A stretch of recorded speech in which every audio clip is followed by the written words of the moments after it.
Can you see the screen, children? Just let me know. Yes, yes, ma'am. Yes, ma'am. It's Huh. visible. Yeah. Just see, though you can't hear properly, I'll keep the volume full, but the labels are there, headings are given. So you go through that, listen to it very carefully. This is very interesting about the same part which we have discussed last time.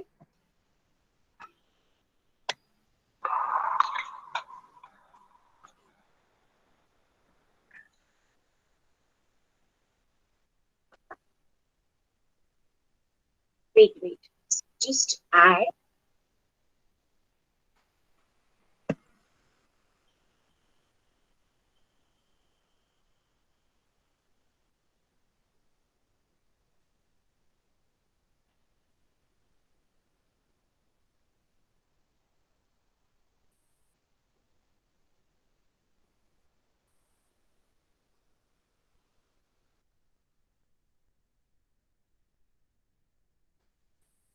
See,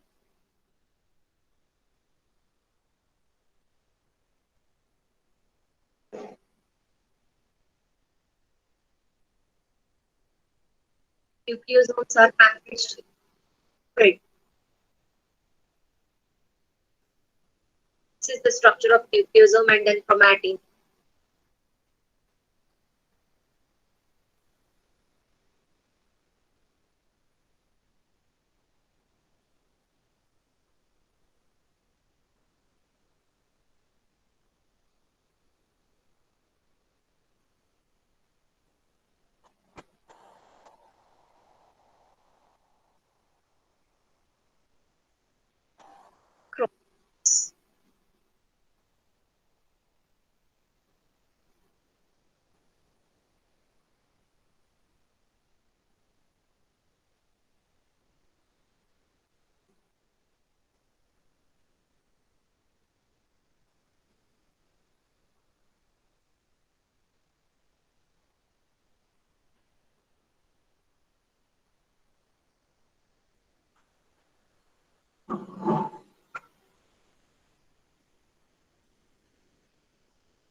Just observe this. I will explain it later.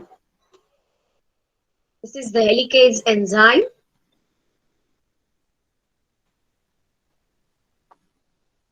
Single-stranded DNA.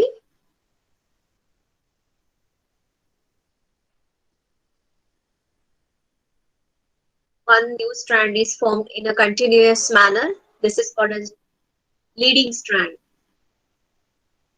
And the another strand is formed in segments, fragments.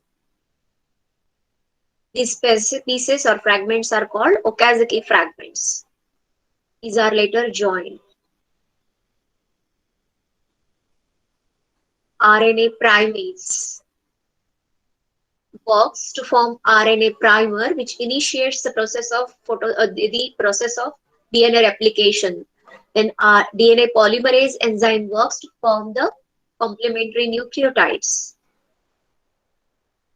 and a new chain of nucleotides, that is the new strand, is formed in a continuous manner.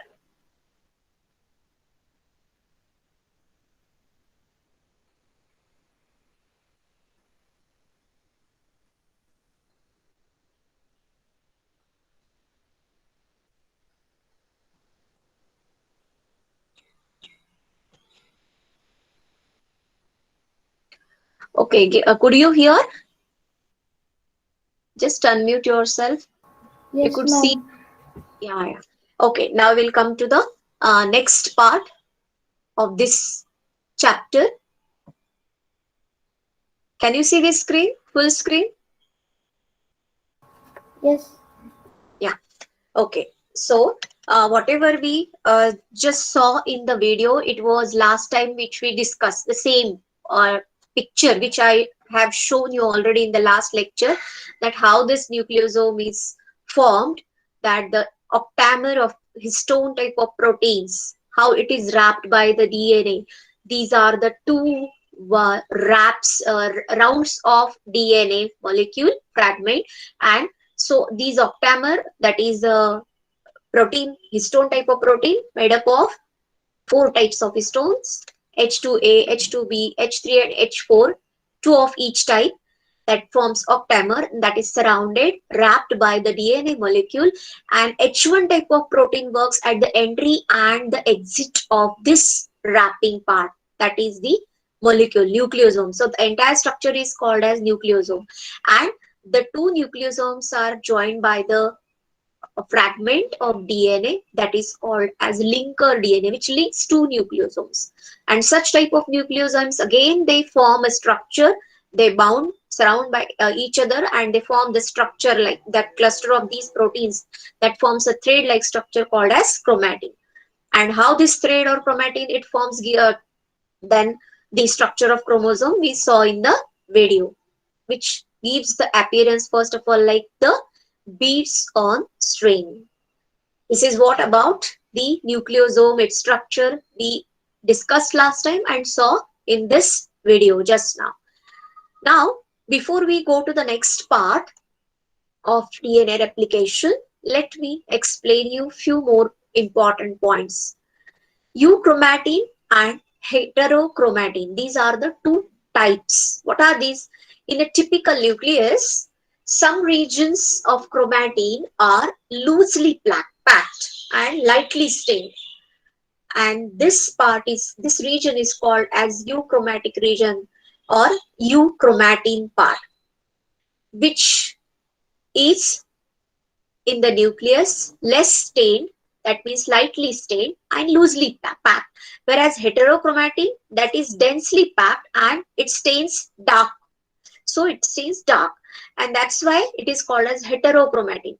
And this region is considered to be inactive chromatin, but actually euchromatin is considered to be genetically active and heterochromatin is considered to be genetically inactive or less active. Then the two functions of this DNA are mentioned, that is about the genetic information, that is considered to be a carrier of genetic information. So DNA has to perform two important functions. One is considered called as heterocatalytic function and the other one as autocatalytic function. When DNA directs the synthesis of chemical molecules other than itself, then such functions of DNA are called heterocatalytic functions. For example, synthesis of RNA, synthesis of proteins, that is called as transcription and translation. That means rather than its own synthesis, if it performs some other functions, if that DNA directs the other functions like the synthesis of other molecules like RNA, that is the required for transcription, and translation, that is the synthesis of protein. And autocatalytic function means when DNA directs the synthesis of DNA itself, then such function of DNA is called autocatalytic function. For example, replication. You know, auto means self, means DNA synthesis takes place on its own. That means DNA is used that directs itself for its own synthesis. So this is called as autocatalytic function. So heterocatalytic means other than its own synthesis, that like synthesis of RNA or protein, right? So these are the two important functions. The process by which DNA duplicates itself is called replication. Through replication, it forms two copies that are identical to it. Now we are going to study it, how it takes place. You know, everybody knows replica means the copy of itself. Now in other case, we use the word duplication, duplicate. Just like we use in general also duplicate of this or xerox of this, the same way. But in case of DNA, we don't use the word duplication, but we use the word replication. Replica is nothing but the exact copy of itself. That is called as replica. And the formation of new copy from the parental one, that is called as replication. We use this word in case of DNA. Now, how this DNA replication takes place, that we will be studying. But before that, we will be having a quick review of structure of DNA. Some of you might have forgotten the structure of DNA. So in 5 minutes, we will discuss the structure of DNA. DNA is a double helical structure. There are two polynucleotide chains coiled one around another in a spiral manner.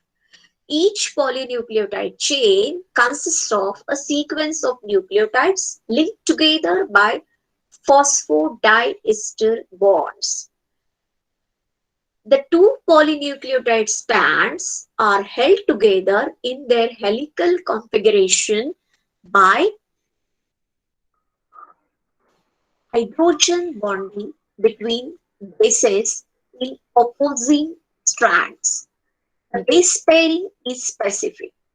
Adenine always pairs with thymine and guanine always pairs with cytosine. So these are very specific pairing. Purine and pyrimidine, these pairs are complementary. So the two strands of a DNA double helix are complementary, not identical. Complementarily of these two, comparatively, as well as these two strands, when we see, these are very unique. That means the base pairing of DNA is meant in such a way that purines are double ring compounds, pyrimidines are single ring compounds. So to maintain that helical antiparallel strands of DNA, this pairing is very important. And the distance between these two, the base pairs, consecutive base pairs, is 3.4 angstrom. And there are 10 base pairs per turn.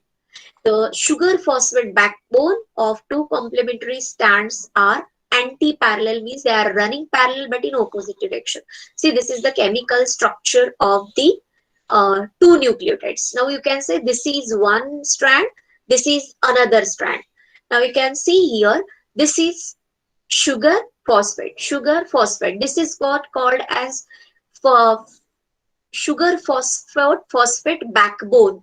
This is one nucleotide, this is another nucleotide. Now you can see here 5 prime end and the another end is 3 prime end. In the another strand, you can see in the parallel strand, in the another strand, this is the 5 prime end and this is the 3 prime end. And if you see, this is the chain of nucleotide, this is also a chain of nucleotide. Now how these are arranged in this nucleotide chain? This is the phosphate, sugar, phosphate, sugar, phosphate, sugar. In this way, this is called as phosphate sugar backbone of this DNA. And how these two strands are joined to each other? By hydrogen bonds. And how they are joined by hydrogen bonds? There is a specific pairing between the purines and pyrimidines. Now, these purine, there are two types of purines, two types of pyrimidines, as you have learned. I will not stress on this part again much more, but this is the C, that is cytosine, will always pair with guanine, which is the purine. Cytosine is the pyrimidine. So, and in between them, 3 hydrogen bonds are present. You can see these 3 hydrogen bonds here. Same, guanine will pair always with cytosine. Thymine will pair with adenine and vice versa. So this is what it is shown, that this is one nucleotide chain, this is another nucleotide chain, though both are running parallelly, but the direction is opposite. You can see this is the 5 prime end to 3 prime end. Here is the 3 prime end and this is the 5 prime end. So this is what you need to remember. This is a just revision of the DNA structure. Now this is the Watson and Crick model of DNA, where you can see the structure which is considered to be the Watson and Crick model of DNA, and this is the chemical structure and how it looks here in the space filling model. Okay, so this is the structure where these two strands are there. The distance between the two strands is how much? 20 angstrom. And this one turn, complete turn, it shows the length of 34. And there are 10 base pairs in one turn. So the distance between the two consecutive base pairs is 3.4 angstrom. And you can see these are the base pairings. This is one strand, this is another strand. If you see this is running in one direction and the other one is running in opposite direction. This is again the chemical partial chemical structure, the same which I showed you just now. The similar type is there. AT GC pairing, there are two hydrogen bonds between A and T and three hydrogen bonds between G and C, and vice versa. So this is what about the structure of DNA. Now, once you learn the structure of DNA, then only it is easy to understand the replication. Now we'll see what exactly happens in the replication. Replication of DNA is the central to all biology. DNA replication is a process to produce new DNA molecule that have the same base sequence. It occurs during interphase of the cell cycle. DNA replication, if you remember, S phase, synthetic phase, interphase, how it takes place, how interphase is divided, the entire cell cycle is divided into interphase and the mitotic phase, right? Then again, M phase, that is mitotic or meiotic. That mitotic phase, if you remember, how it is divided, and then this entire interphase cycle, how it is seen, how it is divided to G1S, G2. So remember that during interphase of the cell cycle, this takes place, that especially S phase. So DNA replication is semi-conservative. I will explain this part later. What is that semi-conservative? After I explain the steps involved in the replication. So the parental DNA strand separates into two. Each strand serves as a template for new complementary strand. And the new double helix is half original. And that is what called as semi-conservative, that I will explain at the end of the replication. Now see, what are the steps involved in the DNA replication?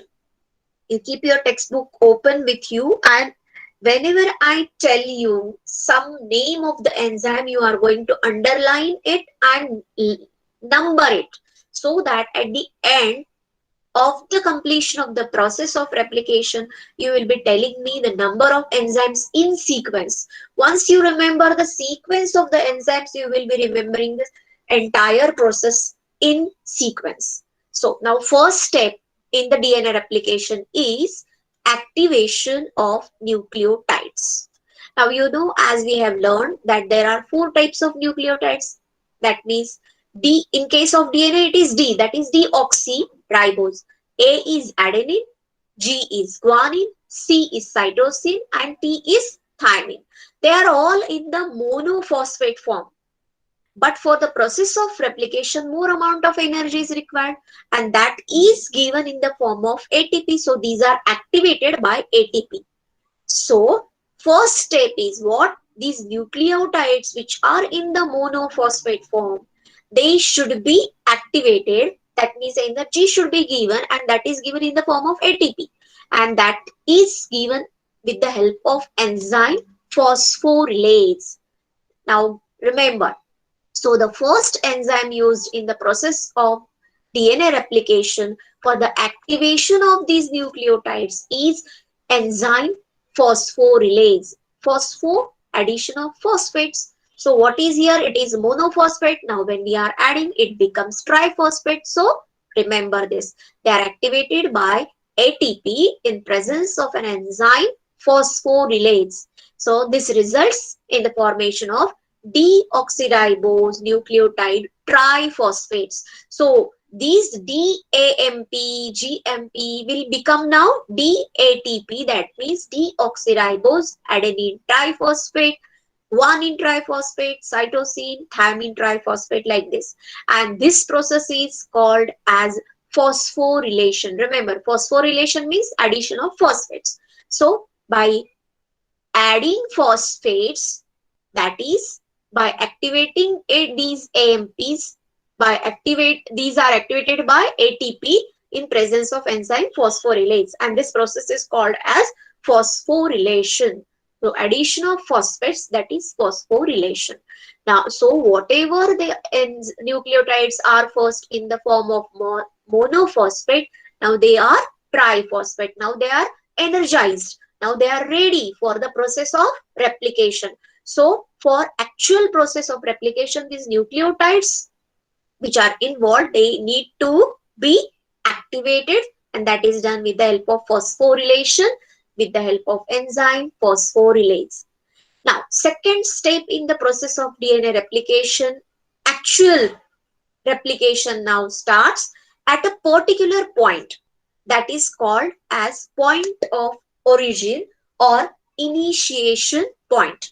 So it becomes at a specific point called O, that is called as origin, and it ends at a specific point that where it terminates, that is called as point T. At the point O, enzyme endonuclease nicks one of the strands of DNA temporarily. Now, you know that it is the double-stranded structure. Now, by using these two strands, wherever that double-stranded structure is there, that is to be made temporarily single-stranded, where these two strands are working as a parental strands, which we call later as template strand. But for this, at a particular point, a nick, a cut should be given, and that nick or cut is given by the enzyme called as endonuclease. Try to understand the meaning of the word. Endo is inside, in the nucleus it is working. So this is called as endonuclease, right? So everything is going on in the nucleus, right? So it is giving a cut at a particular point on the DNA strand. At one of the strands, out of two, at any one of the strands, a small cut nick is given by this enzyme, and this is called as endonuclease. Now underline that in the textbook also, give number, and this is what the point of origin, where there is origin or initiation of DNA replication by giving a cut or a nick with the help of enzyme called endonuclease enzyme. So what happens then? And that also temporarily. And this the nick occurs in the sugar phosphate backbone or phosphodiester bond. I showed you just now in the structure.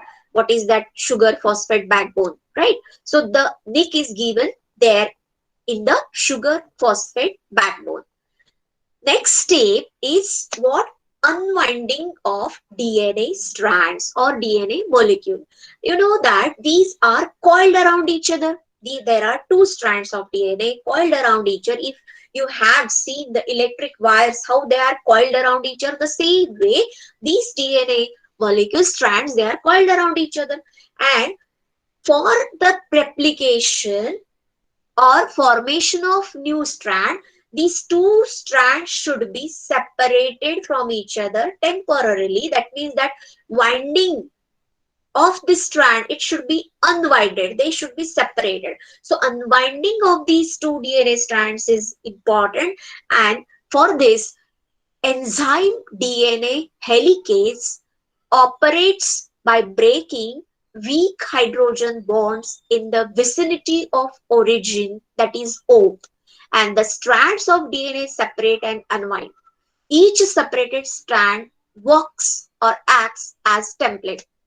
Now, when you create a pressure, or when you pull apart those wires, electric wires which are coiled around each other, what we do? You apply some force and pull apart. The same way, these two strands should be pulled apart from each other, unwinded from each other. And for that, what is important? There are bonds. Just now we studied that there are hydrogen bonds, three hydrogen bonds between C and G, and two hydrogen bonds between A and T, and vice versa. So these bonds should be broken. These hydrogen bonds should be broken. And when for this, what is the enzyme? DNA helicase enzyme works over there. So these weak hydrogen bonds can be broken at the vicinity, that means near the point of origin where the nick is given, that is called as point of origin or initiation. There, nearest to that, whatever the hydrogen bonds are present, these are broken by the action of enzyme DNA helicase. Now underline that word DNA enzyme, that enzyme DNA helicase, and give number. So that what happens, these once these hydrogen bonds are broken, then these two strands can be unwinded and separated from each other. But you know that if you remove the pressure, immediately these strands, like electric wires, they come again close to each other, which are wounded around each other.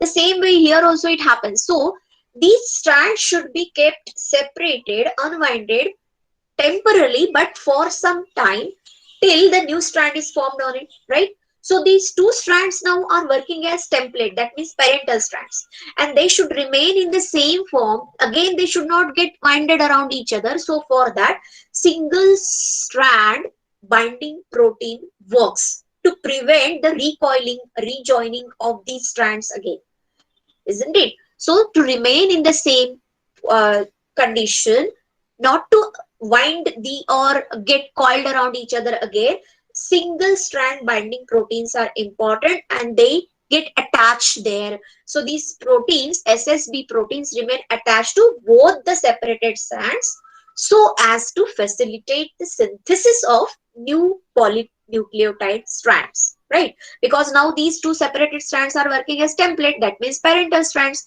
and they should remain in the same condition, should not get coiled around each other again. To avoid it, this single stranded binding protein is working over there.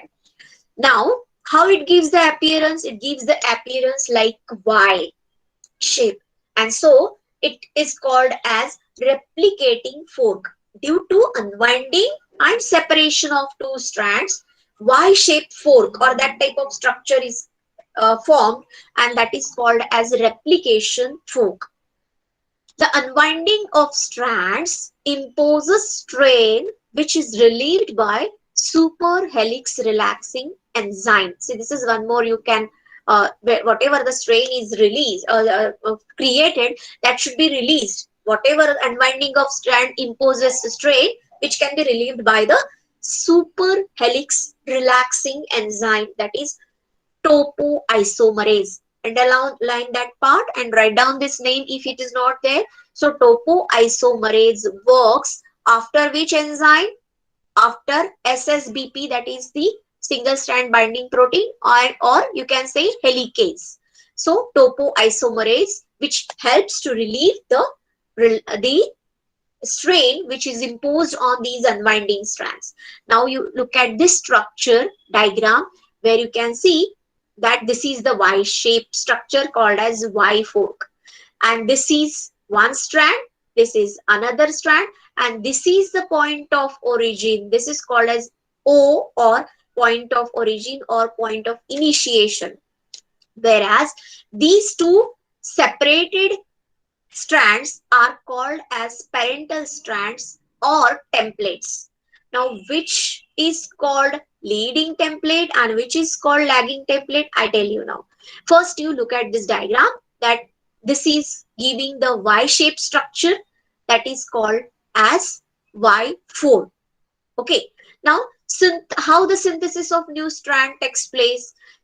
Now you can see here in this structure, parental strand, this is the 3' end and the another opposite is the 5' end.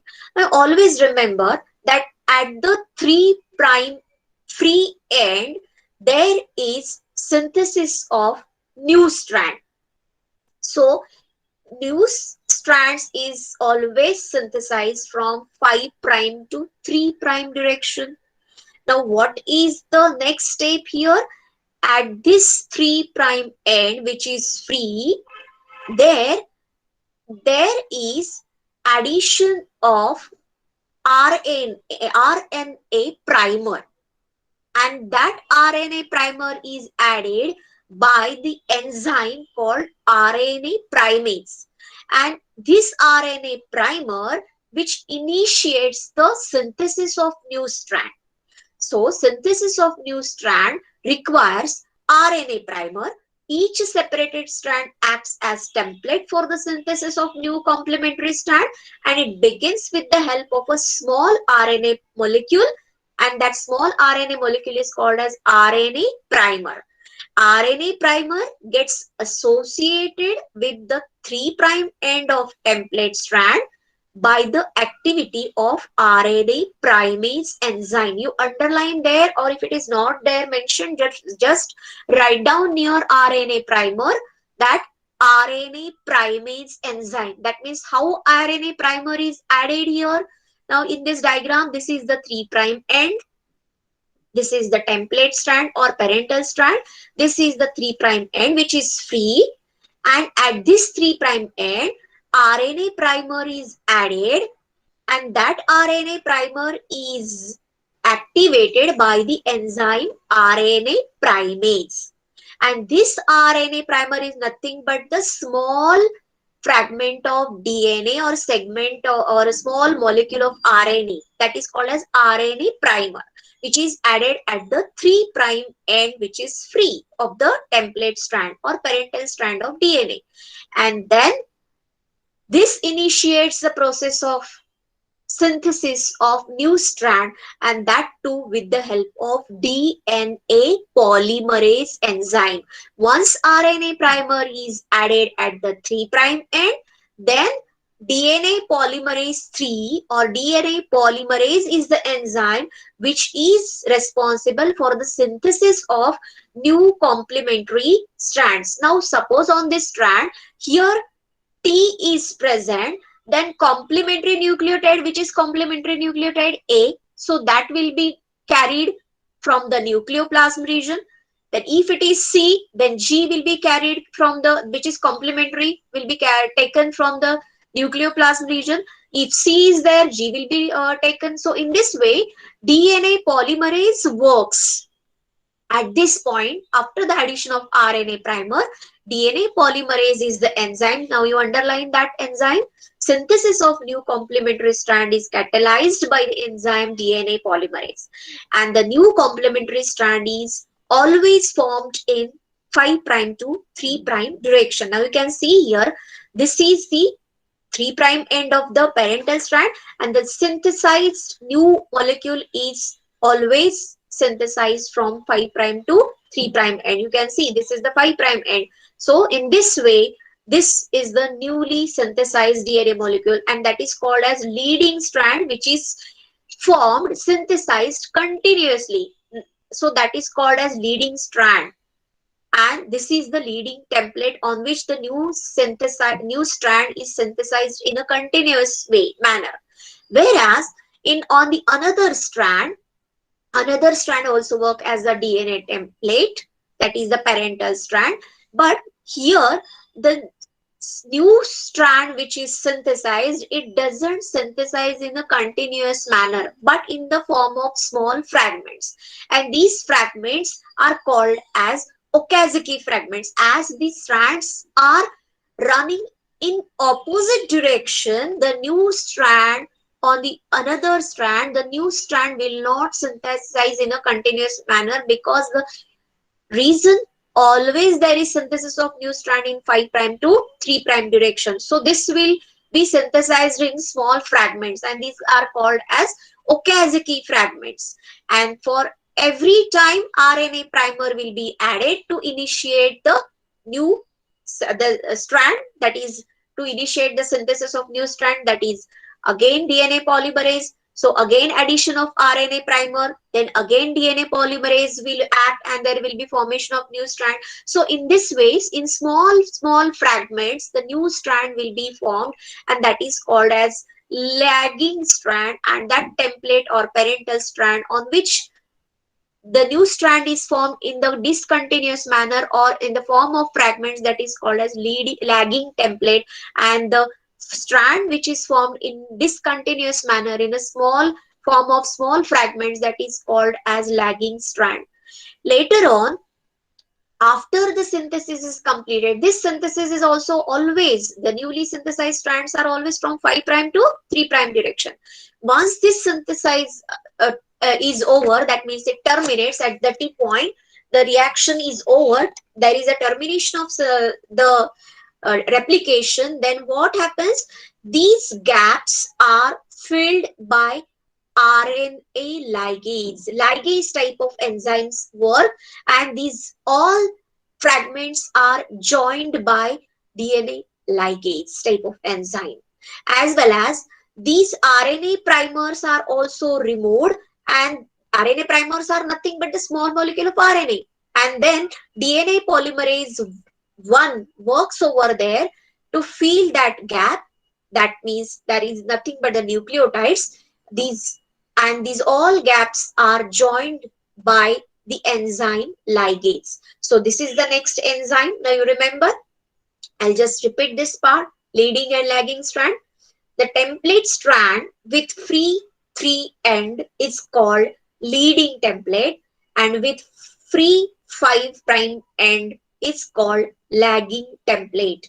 The process of replication always starts at C3 end of template strand, and it proceeds towards C5 end.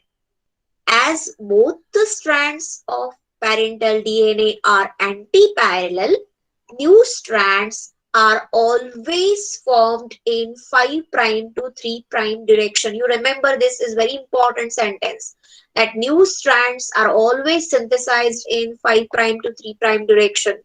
One of the newly synthesized strand develops continuously towards the replicating 4 is called leading strand, and another new strand develops discontinuously away from the replicating fork is called lagging strand. So this is what I will show you in the picture, which is this newly synthesized continuous strand. Towards the fork it is synthesized, right? So this is leading strand, on which it is synthesized is leading template. Whereas the another one which is discontinuously formed, that is also in 5 prime to 3 prime direction newly synthesized, but towards away from replicating fork, and that is called as lagging strand, and on which this lagging strand is synthesized is lagging template. So the number of enzymes which are used in this entire process that you need to remember, write down in a sequential manner so that you can remember the entire process in sequence. So replication is continuous here in this step, that is about the leading strand. You can see here, this is the 3 prime. In another picture I am showing you, this is the RNA primer with the help of enzyme primase, RNA primase. This is the number 1. You can see here is the RNA primer.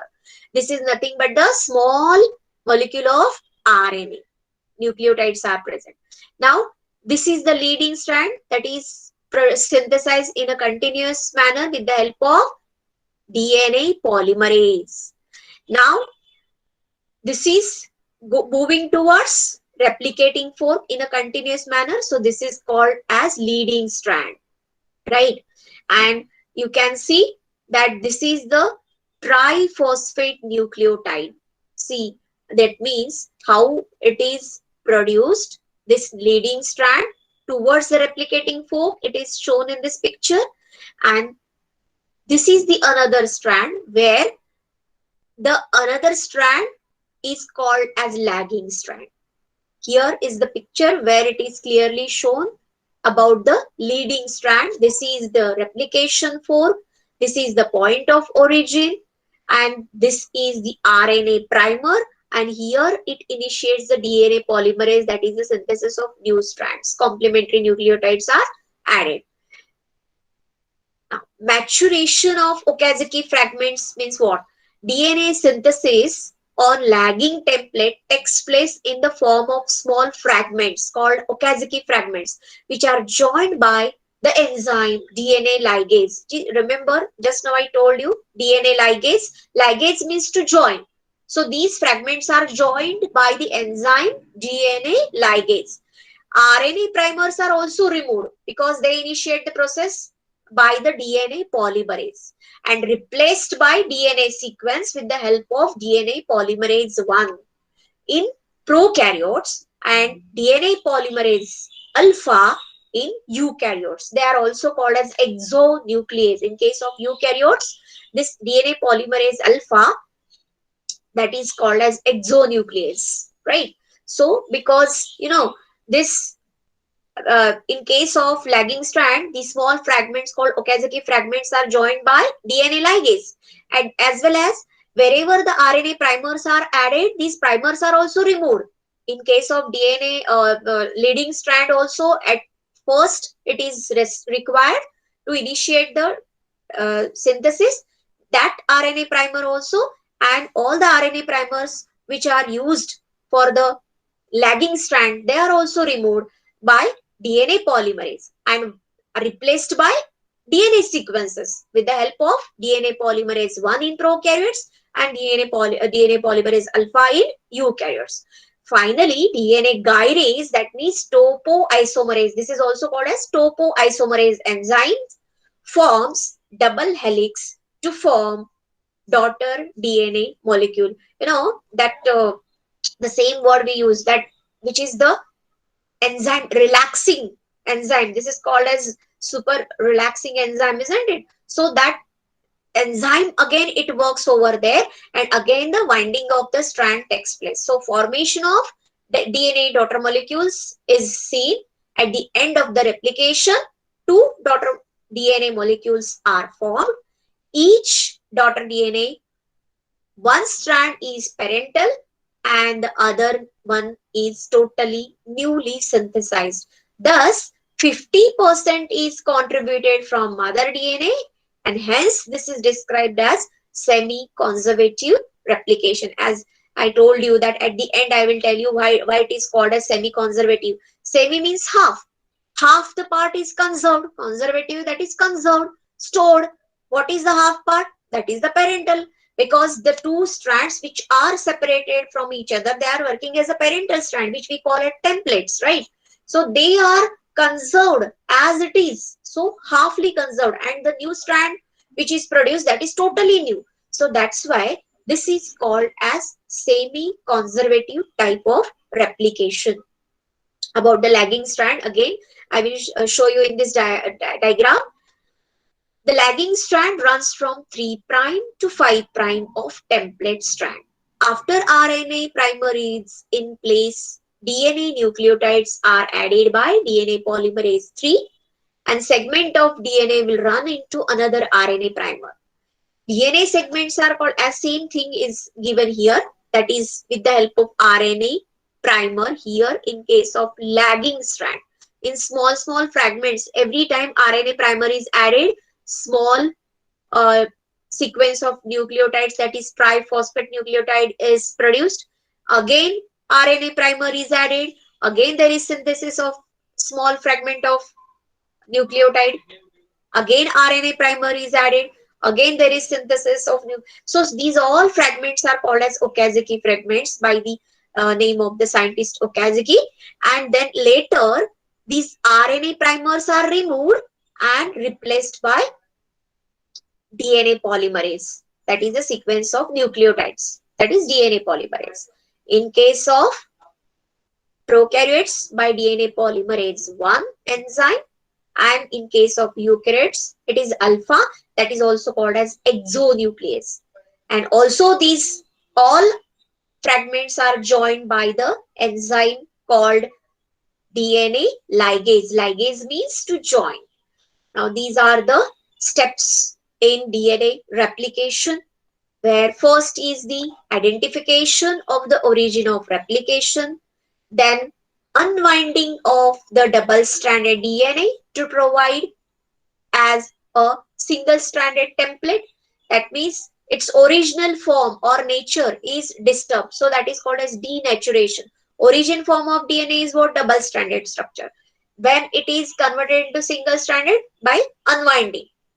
Next is by unwinding, what happens? It gives the appearance of replication fork. So what is the next step? Formation of replication fork. Then initiation of DNA synthesis takes place by addition of RNA primer and DNA polymerase enzyme, and then elongation, where synthesis of leading and lagging strands, that is Okazaki fragments, takes place. Then after the completion of synthesis, that means termination of the synthesis, RNA, role of RNA primer is over. So RNA primers are removed, and that place is covered by the fragments of DNA nucleotides, that means required complementary nucleotides, that DNA molecule, and the gaps in case of lagging strand, they are joined by the enzyme DNA ligase. So ligation of the newly synthesized DNA segments in case of discontinuous strands, it takes place. And then reconstruction, constitution of chromatin structure takes place. So these are all the enzymes, important enzymes used in DNA replication, that is DNA polymerase for the deoxynucleotide polymerization. Poly means many, many. These monomers means nucleotides, many nucleotides. So these are formed in a chain, that is a polynucleotide chain. Then helicase for unwinding of the DNA, topoisomerase to relieve the torsion, that is the strain because of this unwinding part. Then RNA primase to initiate the synthesis of RNA, that means the process of synthesis of new strand. Then single stranded binding protein that prevent the premature re-annealing of DNA strand, that means which is required to remain the strands in the unwinded form. And then DNA ligase which seals or joins the fragments in the lagging strand. So this is what all about the all the enzymes list in prokaryotes, and what is its role or activity, everything is mentioned in this uh, part in the slide. So this is what all about the DNA replication. If you want, I will come to the this uh, textbook also, textbook part also. Okay, have you understood? I will stop recording and then we will discuss.